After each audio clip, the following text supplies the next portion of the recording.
Thanks for checking out my video. If you want to learn more from me, I have a lot of classes on Udemy. You can find the links to a lot of those in the description. Alrighty, so let's make a quick video today. I've kind of lost a little bit of sleep. I gotta go to work in a couple hours, but my wheels are always turning on a bunch of different things. And, alright, so if we're talking the Necronomicon spellbook, and in the spellbook, it says that you have to use the same 2 candles every time you do a Necronomicon spellbook spell, one of the 50 names of Marduk. It says that you cannot use those candles for anything else other than working with the 50 names of Marduk. Then if you go over to the Fragments of Nergak, it talks about, the black concave mirror and using sigils with paper and 2 candles, the same 2 candles every time, and also the same pen to write or craft your sigils every single time. So why is there this insistence on they have to be the same candles or it has to be the same pen? This is because of psychological association. So you can kind of get fancy with, like special candle holders that you're always going to use because, we can't always use the same candles because candles eventually burn out. But if we have like really tall candles or something that can be used time and time and time and time again, and then we get used to that and then we keep using the same kind of candles, like I always use tea candles, every time that I use tea candles, I'm doing magic. So it's psychological association. It's the same thing as when, you put your uniform on before you go to work, you put a suit on before you go to work. When you are using the same kind of things over and over and over, your brain associates those particular objects, or that particular environment, or that particular action to a particular set of things, because we're attaching different things with different feelings. So with the candles and the concave mirror and the same pen every time, as you continue to do the spells more and more and more and more and more, when you start taking those tools out and, you're using that same pen every time to make the sigils, or you take those candles out, or the candle holders, or the concave mirror out, you're priming your brain with, okay, I'm going to be doing some magic right now.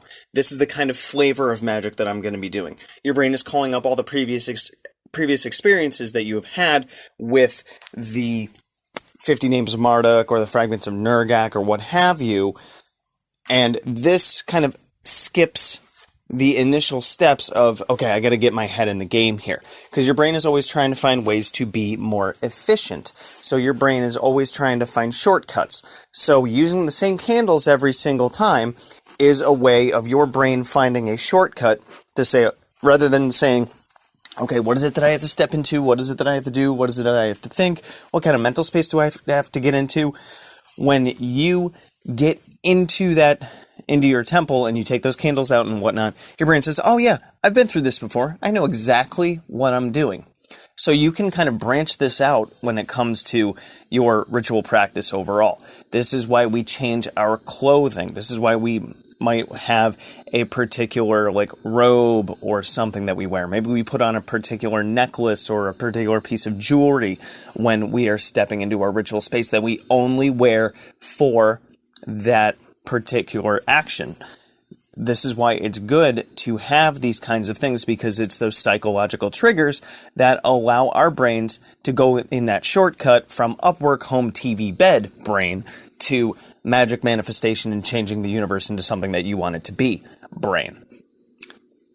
Rather short concept, but I think that I fleshed it out good enough. So this is why it's important to follow the different rules in the book, like the same candles and the same pen and what have you.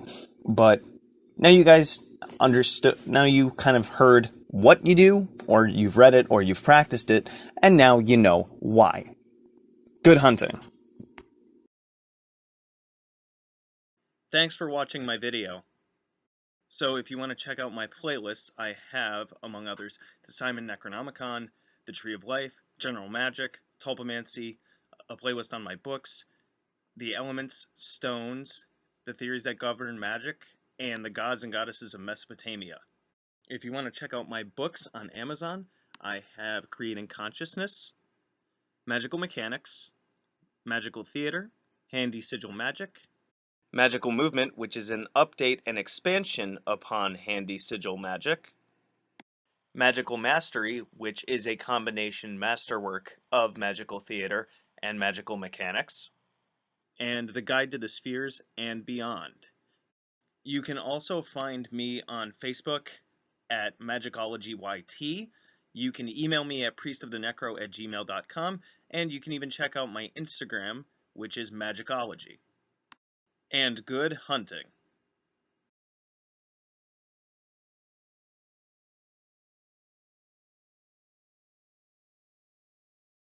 You can also find me on Facebook at Magickology YT.